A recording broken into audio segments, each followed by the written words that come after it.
Cher entrepreneur visionnaire, bonjour. J'espère que tu vas bien. Si tu me découvres pour la première fois, je m'appelle Thierry Toukou. Sur la vidéo d'aujourd'hui, je vais partager avec toi quelques idées de transformation sur le manioc.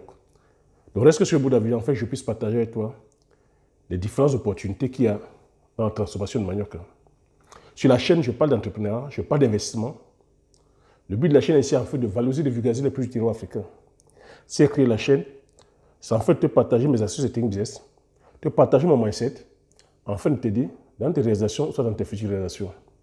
Je suis entrepreneur agricole sur les spéculations telles que le poivre du Cameroun, comme nous appelé poivre de Pindia, qui a dessus son label Indication géographique protégée en 2013. Sur la culture du palmier à huile, sur la culture du Ricinendron eloti, comme nous appelé Api Swanjansan, sur la culture de la coula communautaire, sur la culture de la Garcinia coula, comme nous appelé Pita coula ou soit Petite coula, avec pour finalité de créer une marque spécifique à nous, dont on mettra sur le marché physique et sur le marché virtuel. Donc, si cette thématique qui te parle, n'hésite pas à t'abonner en appuyant sur ce petit bouton rouge, en validant la cloche, afin de ne pas manquer plusieurs vidéos business que je diffuse sur la chaîne, afin de t'aider. Si tu l'as aussi déjà fait, je te dis merci. Donc, la vidéo d'aujourd'hui, je vais partager avec toi comme ça des opportunités à saisir dans la transformation du manioc.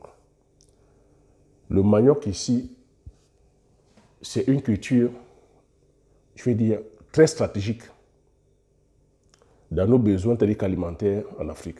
C'est une culture qu'on se devrait de produire massivement, car cette culture regorge énormément de sources de revenus. J'ai même coutume d'appeler ça, c'est une culture qui est multiplicatrice de revenus. Donc, sur le plan de la demande, le manioc est consommé partout, c'est-à-dire que partout en Afrique. Sur le plan agronomique, c'est une culture qui s'adapte bien sur nos sols en Afrique. Donc, sur le plan stratégique, on se devrait de produire massivement le manioc afin de pouvoir impacter le besoin de consommation, afin de pouvoir contrecarrer aussi les importations massives de farine. Je continue à dire, c'est stratégique ce que je suis en train de dire là. Maintenant, produire le manioc, comme j'ai coutume à te dire, cher visionnaire, la stratégie maintenant n'est pas de t'amener dans la production agronomique. Tu peux maintenant aussi cette fois-ci te caler sur un maillon, le maillon qui est la transformation. Parce que, comme tu sais, le gros problème qu'aujourd'hui en Afrique, ce n'est pas tant la production, c'est la transformation.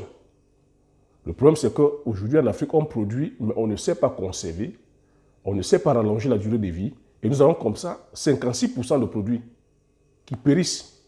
On a des pertes post-récolte, dues au mauvais état de route, dues à la mauvaise conservation de nos produits.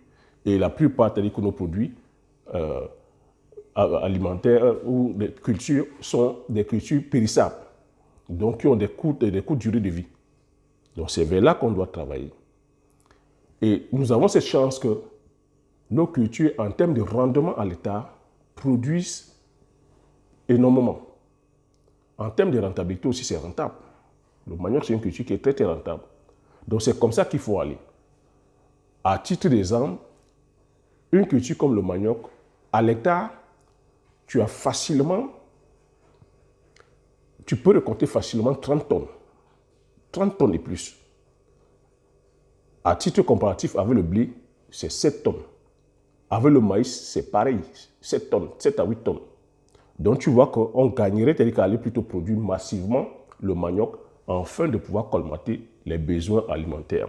Donc je vais comme ça partager avec toi les différentes idées de transformation. Lorsqu'on se lance dans la culture du manioc, qu'est-ce qu'on peut avoir comme produit dérivé? Le manioc, déjà, tu le consommes. Déjà, c'est une tubercule. Tu sais c'est quoi le manioc? C'est une tubercule. Je ne vais pas rentrer ici dans l'aspect agronomique, on est dans la transformation, mais normalement c'est une tubercule. Ça se plante par bouturage et l'entrée en production, on te dit que c'est 8 à 12 mois et on le récolte au sol, c'est une tubercule. Donc le manioc, les produits dérivés de la transformation, c'est on le consomme déjà cuit, donc on bouillit. On peut braiser aussi le manioc, tu peux braiser le manioc. Maintenant, pourquoi est-ce que je t'invite ici à passer à la transformation? Ici, il s'agit de s'organiser. On peut faire des champs, des plantations comme ça, de 10, 20, 50, 100 hectares. L'avantage ici, c'est que, comme je t'ai dit que le manioc s'adapte bien, on a assez de tonnage et que derrière l'expertise, il y a l'expertise. Il y a des mamans, il y a des grands-parents, il y a des papas qui maîtrisent. On a aujourd'hui la technicité, il y a des ingénieurs agronomes qui sont là, qui maîtrisent. On a des variétés de manioc aussi qui répondent. Hein? Les ingénieurs agronomes travaillent aussi sur la rentabilité de nos maniocs. Donc, ça produit abondamment. Ici, l'idée aussi est de s'associer. Ou toi, tu peux aller dans les bassins. On produit le manioc partout. Tu peux aller dans les bassins de production. Tu vas installer ton usine, ton unité de transformation. Aujourd'hui, l'unité de transformation, ça ne demande pas de la technologie énorme. C'est de la chaudronnerie. C'est l'outillage. Dès que tu vas voir un chaudronnier, il te fabrique il te fabrique le matériel. Je dis fabrication locale, les chaudronniers. Tu peux dire, tu vas aller en Chine commander une machine, tu vas aller en Inde commander une machine. Mais on a nos techniciens qui font ces machines sur place.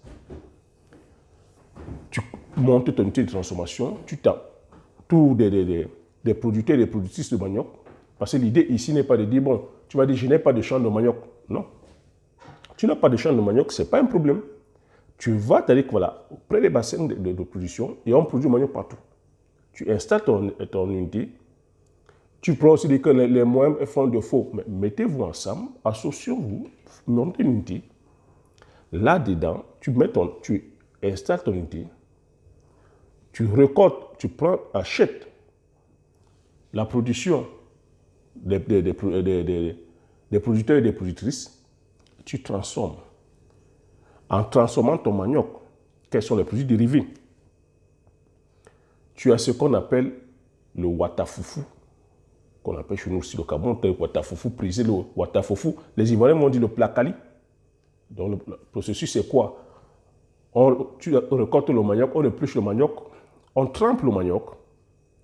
Après fermentation, c'est-à-dire que le manioc va se ramollir.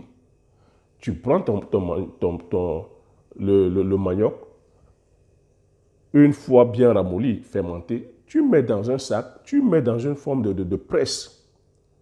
À pression, ça presse, ça sort l'amidon. Tu prends maintenant la poudre.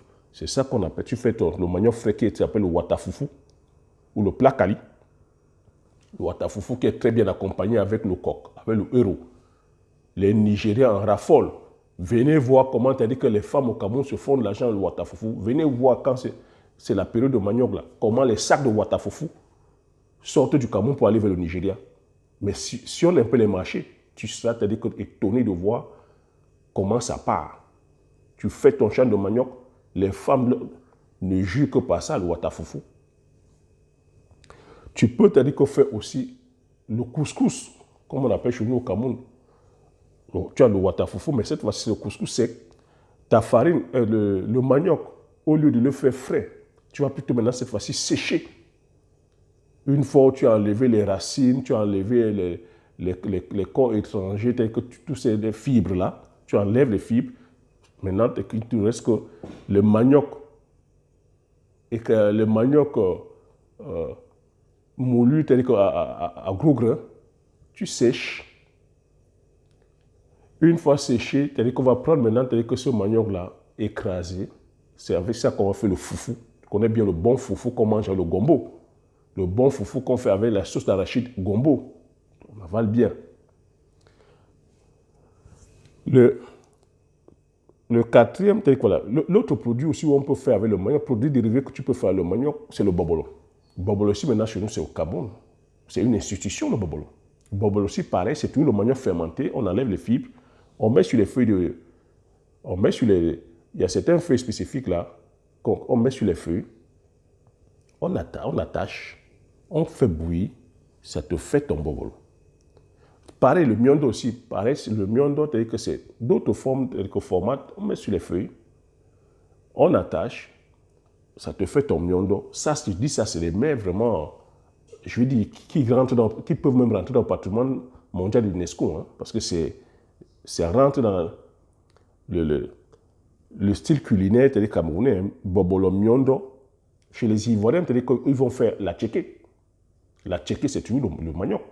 Tu vois que lorsque tu lances ton unité de transformation, cette fois-ci, si je dis manioc bobolo, à chacun, selon sa sensibilité, de voir quel est le produit qui pourra, quel est le produit qu'il pourra choisir afin de pouvoir délivrer. À tchéké, pareil. La tchéké, c'est ivoirien. Regardez, la tchéké s'est démocratisée aujourd'hui. Ça coûte quoi comme ça de faire des étendues de plantation de manioc et de transformer le manioc? Parce que aller dans des business, gagner de l'argent, c'est aller répondre à un besoin. Est-ce qu'il y a un besoin, c'est-à-dire que voilà, crier comme ça en demande à tchéké? Oui, il y a un besoin. Les gens ont besoin de manger la tchéké. Mais pourquoi, c'est-à-dire que vous nous lancez par une plantation massive comme ça de production de manioc afin de pouvoir délivrer la tchéké? Vous avez vu ce que les Chinois sont en train de faire? Les Chinois ont compris qu'il y a un besoin, que les Africains aiment manger de la tchéké. Ils sont allés faire des plantations comme ça, à perte de vue de manioc, afin de pouvoir produire la tchéké. C'est de ça qu'il s'agit, les amis. On ne doit plus continuer à laisser nos mamans se casser le dos, se fatiguer à faire le tchéké, c'est-à-dire qu'à petite échelle, à faire le tchéké de façon artisanale. C'est bien l'artisanat, mais si on veut maintenant répondre à un besoin massif, on se doit de venir accompagner ces mamans-là en apportant, c'est-à-dire que la technicité. Et la technique, aujourd'hui, je dis que ça ne demande pas la technologie, c'est de la chaudronnerie pure et simple. Donc, on n'a pas besoin d'aller faire la NASA pour faire ces machines. On peut faire les chikwang. Les Congolais disent chikwang, à travers le manioc, produit dérivé, on fait les chikwang. On peut te dire que faire, à base du manioc aussi, cette fois-ci, on peut rentrer dans l'industrie, faire de la bière. Faire de la bière à base du manioc, chers entrepreneurs visionnaires. Voilà des opportunités. Au lieu de continuer à aller boire des bières produites par certaines brasseries ou certaines industries brassicoles dont nous n'avons pas le contrôle, donc qui ne nous appartiennent pas, qui produisent des bières à base des matières premières que nous ne produisons pas, le blanc, l'orge. On ne produit pas le blanc et l'orge en Afrique. Même le malt. Pourquoi est-ce qu'on ne devrait pas produire massivement le manioc afin de pouvoir faire des bières aussi à base de nos produits, c'est-à-dire que des produits locaux? Le manioc, on produit massivement le manioc, on fait la bière à base du manioc. Et cette fois-ci, on peut consommer, c'est-à-dire qu'une bière à base du manioc, en sachant que la matière première vient de chez nous, en sachant que ça fait travailler les producteurs et les productrices de manioc. Une fois de plus, encore, on parle ici de stratégie chez Visionnaire. On peut faire de la liqueur. La liqueur ici, c'est le cognac. On peut faire de la liqueur, donc tout ce qui est whisky, machin, on peut faire ça à base du manioc. Je ne sais pas si tu vois un peu des opportunités que le manioc offre. On peut faire de l'amidon. Nous sommes encore en phase industrielle. Donc ça veut dire ici que tu lances une industrie où tu n'es que spécialisé à la fabrication d'amidon. Et l'amidon, il y a un marché, le marché est mondial. On peut faire aussi de la colle. Tu peux faire la transformation de la colle. Tu peux faire la farine. Oui, cher agripreneur visionnaire, avec le manioc, tu fais la farine de manioc. Et cette fois-ci, la farine de manioc va faire quoi? Ça va contrecarrer les importations massives de farine de blé. On sait aujourd'hui, avec le recul, même ici en Occident, beaucoup sont aujourd'hui comme ça allergiques à la farine de blé, allergiques au gluten. Même en termes de qualité organoleptique, le manioc a énormément de qualité organoleptique que le blé. Le blé ici, je veux dire, ils produisent le blé pour nourrir ici leurs animaux. Le blé ici produit tel que c'est génétiquement modifié. Il y a énormément comme ça de substances qui mettent dedans ou des molécules qui mettent dedans qu'on ne maîtrise pas.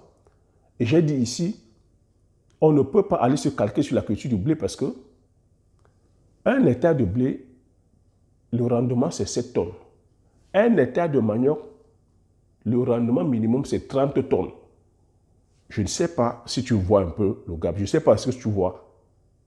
Pourquoi est-ce qu'on gagnerait plutôt à aller produire massivement le manioc? Parce qu'un hectare, 30 tonnes.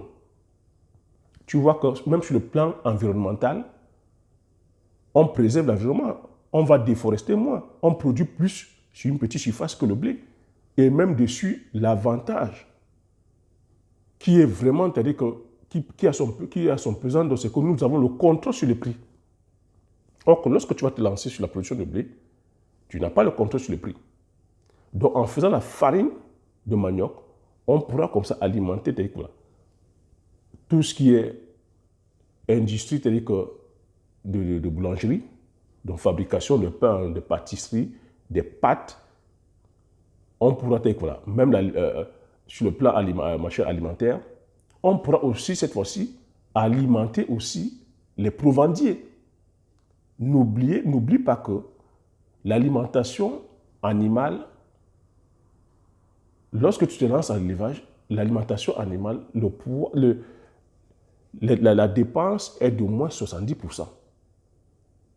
Et lorsqu'on regarde tel que l'élevage est fait aujourd'hui, nous dépendons massivement des produits venus d'extérieur.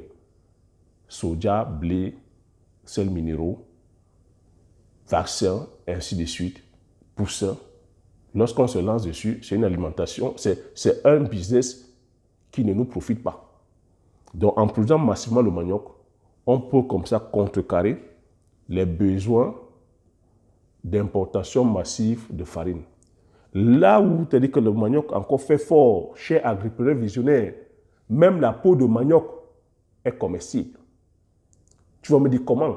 Par des animaux? Oui, par des animaux aussi, mais par les humains. Il y a un Camerounais qui a fait une expertise dessus, qui produit aujourd'hui la farine de manioc à base de la peau de manioc. Tu te rends compte chez agriculteurs visionnaires. Donc ça veut dire que voilà une culture, je dis bénite de Dieu.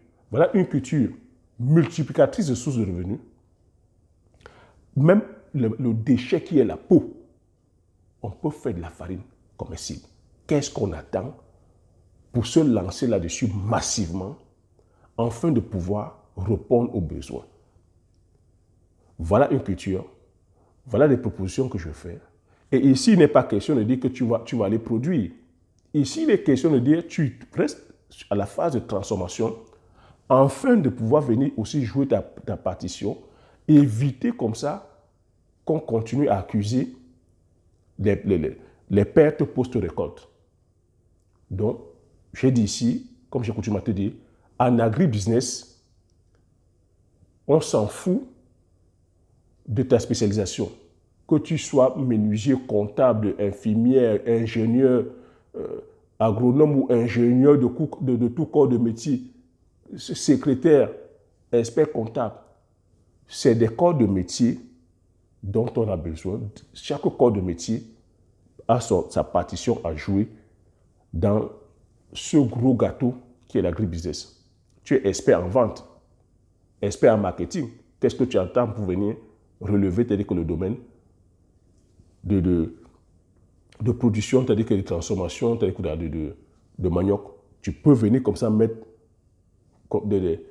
des stratégies en place afin de pouvoir booster, c'est-à-dire quoi, la vente de manioc. Afin qu'on puisse contrecarrer, c'est-à-dire que les Chinois qui sont en train de devenir forts, de devenir massivement, les Chinois sont agressifs. Ils ont compris qu'il y a un besoin, ils sont agressifs, ils répondent aux besoins. Donc, cette vidéo c'était une vidéo pour te dire qu'il y a comme ça une multitude d'opportunités, d'idées, c'est-à-dire que de transformation de manioc, où chacun avec sa sensibilité peut aller se greffer et répondre aux besoins du marché. Donc j'espère que tu as appris quelque chose sur cette vidéo. J'espère que tu as aimé la vidéo. Si tu as aimé la vidéo, laisse un like. Partage massivement la vidéo autour de toi afin que vous soyez comme ça plusieurs à bénéficier de ces idées de transformation. Abonne-toi si tu n'es pas encore abonné. Comme j'ai coutume à dire, l'information, c'est la connaissance. La connaissance, c'est la richesse. Une fois que tu as ces informations, tu appliques tes stratégies et tu passes à l'action massivement afin d'impacter ta vie et impacter la vie de tous ceux qui t'entourent. Sur ce, je te dis merci. Et à la prochaine vidéo. Ciao.